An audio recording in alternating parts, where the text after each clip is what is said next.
Hi everyone, it's Fiona Lukis here, and today I want to talk to you about some of the most hidden and common misunderstandings that women suffer from. Misunderstandings that at times can make us feel doomed in the pursuit of our happiness. And in fact, these misunderstandings often have us pursuing the impossible. Now, what do I mean by pursuing the impossible? Well, really, it's all about operating under the misunderstanding of when I fix this thing, then I'll be happy and fulfilled. When I lose 10 kilos, then I know that I'm going to feel good about myself. Then I know that I'll be happy. I've just got to lose those 10 kilos. I've just got to make sure that I'm calmer with my children. I've really got to fix that. I've got to fix the way that I parent and the way that I mother and be a lot more calmer. I've got to fix the way I connect with my husband. I've really got to work on that. I've got to be more organized. I've got to work on my time management skills. I've got to be better with my money.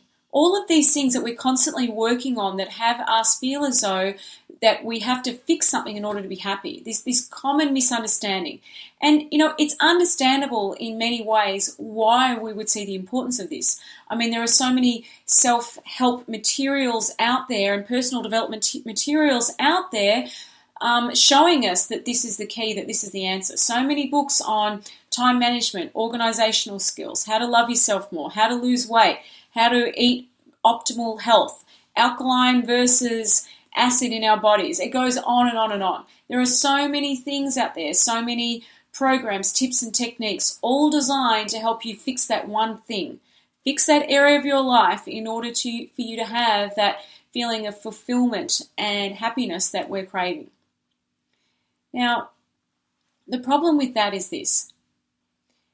We as women tend to, when we have an identity, we tend to take that identity on board so much that we want to be the perfect versions of that identity.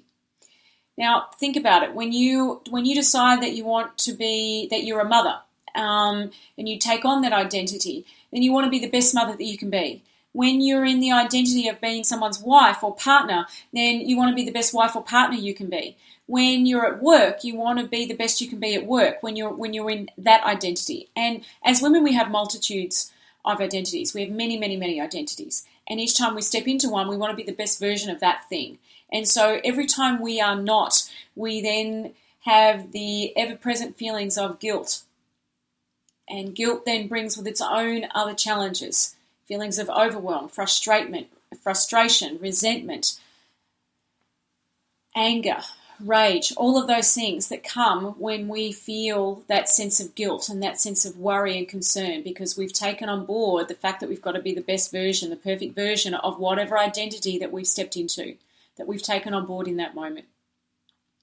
And when we operate from this place, when the guilt comes, when we're not able to achieve that version of perfection, when the guilt comes and the negative emotions come, then naturally we want to fix that. We want to avoid the pain of feeling those things. And so then the cycle continues because we think, well, in order to avoid the pain, I just have to be successful in that one thing and then I won't feel any more pain around it anymore. The pain will go away. The guilt will go away. The feelings of not being enough, that I'm missing, that I'm lacking something, that I need to be more, do more, they will surely go away if I fix this thing or if I achieve that one more thing. If I can achieve that, then those things will go away.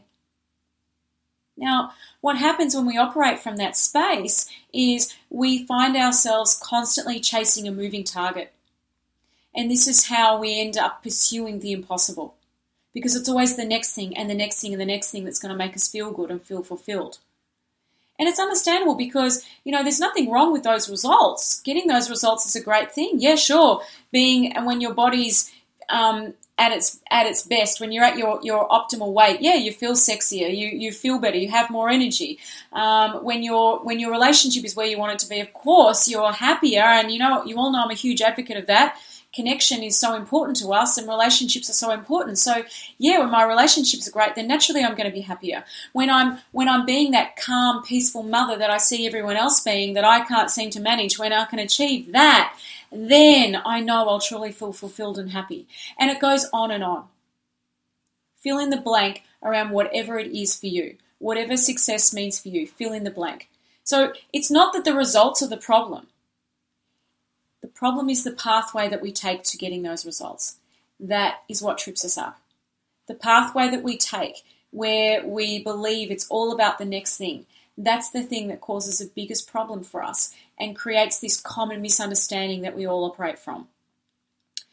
Which is why, for me, once I had learnt the thing that I really want to talk to you about, once I had recognized that it's not any of those things, when I had got to that place and I realized the impact it had on my life, when I started working with women who had achieved all of those things yet were still unhappy and had realized themselves that the key to success and fulfillment didn't lie in having the perfect body, being the perfect mother, the perfect wife, the perfect person at work, and having unlimited financial resources. They realized that the key didn't lie in those things. When we realized that and we truly understood where the key lay for true fulfillment and understanding, happiness, where that really lay, that was life-changing for me and for so many other people that I've worked for.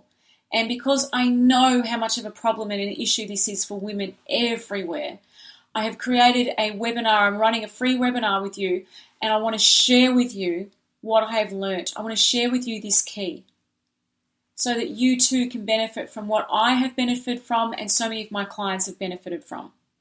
You can enroll in the webinar somewhere down below on this page just by entering your name and email address.